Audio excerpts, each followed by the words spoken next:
I don't know how you guys feel about this, but obviously Brazil have not been good. Um, but I think obviously they're going to still qualify the World Cup. But I think this last year and 3 months, I think they're just going to go off again, start winning games, get the 3 points. I think that's going to happen. Mm. What do you guys think?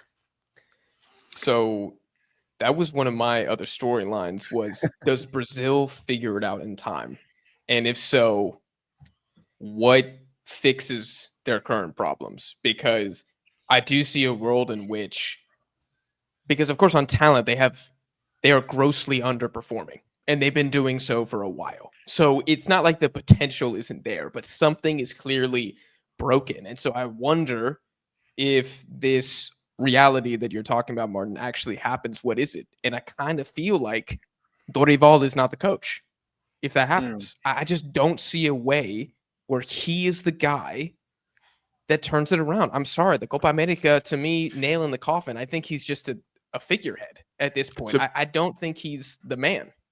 I to think the me, main yeah, problem was the striker position. I think Gabriel Jesus this season has been turning up, and if he can find some form with Rodrigo, Vinicius, um, Paqueta, and Joelinton, these guys are playing good, getting on form in the Premier League season and their other seasons. But Well, not I don't know. Paquetá, I, man. I just think they will. Like, there's no way they keep having bad form. My my That's my argument. my concern is where does Neymar fit in after this? Like, he's yeah, been out for so long, and he's at the time when Brazil were on that kind of decent start for qualification, he turned up when he did. He was their most important player.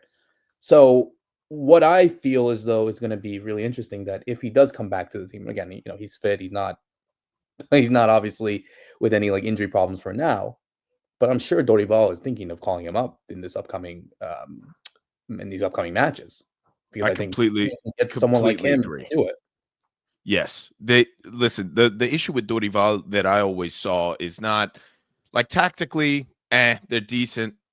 It just what I see is they lack a leader, and Dorival is not the guy. I completely agree with that because I mean, you look back to the Copa America and the way that he was trying to manage some of this stuff and what really sticks out to me is when they had that big team huddle and Dorival was like trying to get involved, but none of the players would move aside. Like they didn't even realize he was there.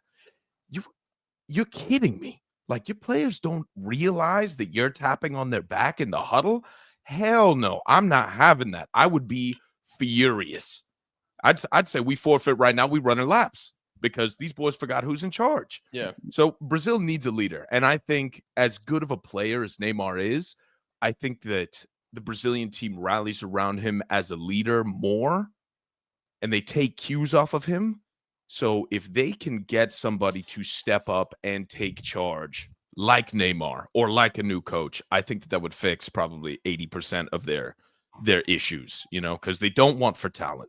They don't want for reserves. They don't want for just ability on the footballing pitch, that Brazil team could play just about any system that you throw at them. They just have to have a leader.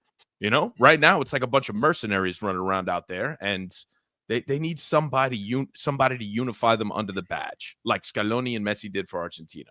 Full stop. I think that's the only thing missing. I agree. I think it's easy for somebody to take the fall too. Yeah, It's not going to be the agreed. players. I No. mean, what are they going to do? They're going to ban Vinicius from the Brazilian national team? Say it was his fault? Hell no. They're going to fire the old guy who the players clearly don't respect that much anyways, even though he's not You a know bad what's tactician. what's crazy is that we've been talking about Brazil for 5 minutes, and that's the first time that you've said Vinicius' name. I just want to point that out. That's really indicative, I think. Just I have just a couple of stats for Brazil because this was one of my storylines as well.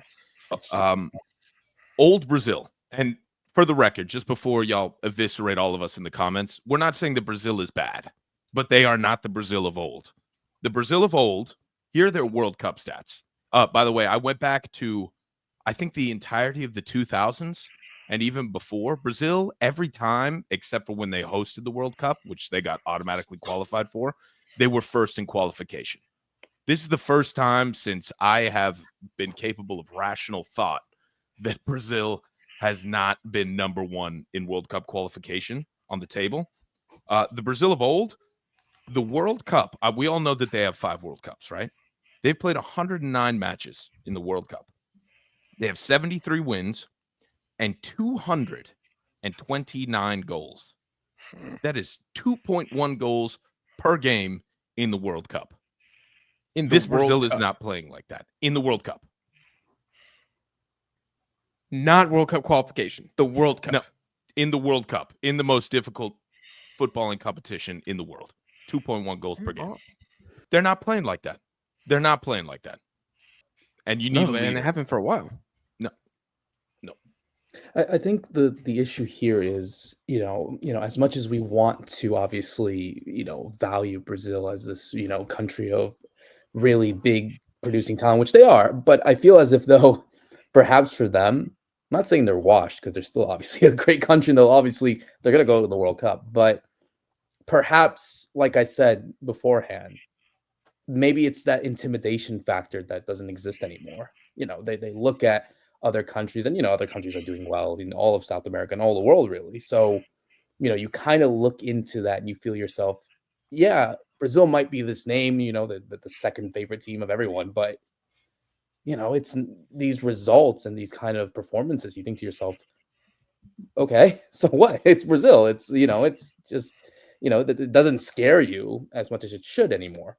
Maybe it is that. I mean, I don't know. It's just maybe again that scare factor is gone.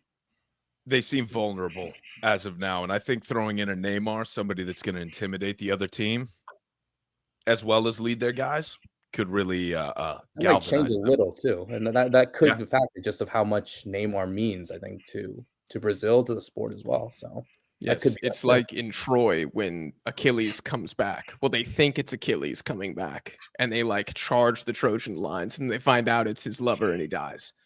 That's pretty Patroclus. much who Neymar is. Patroclus, yes. Neymar is Achilles. Vinicius is Patroclus. He ain't the real deal.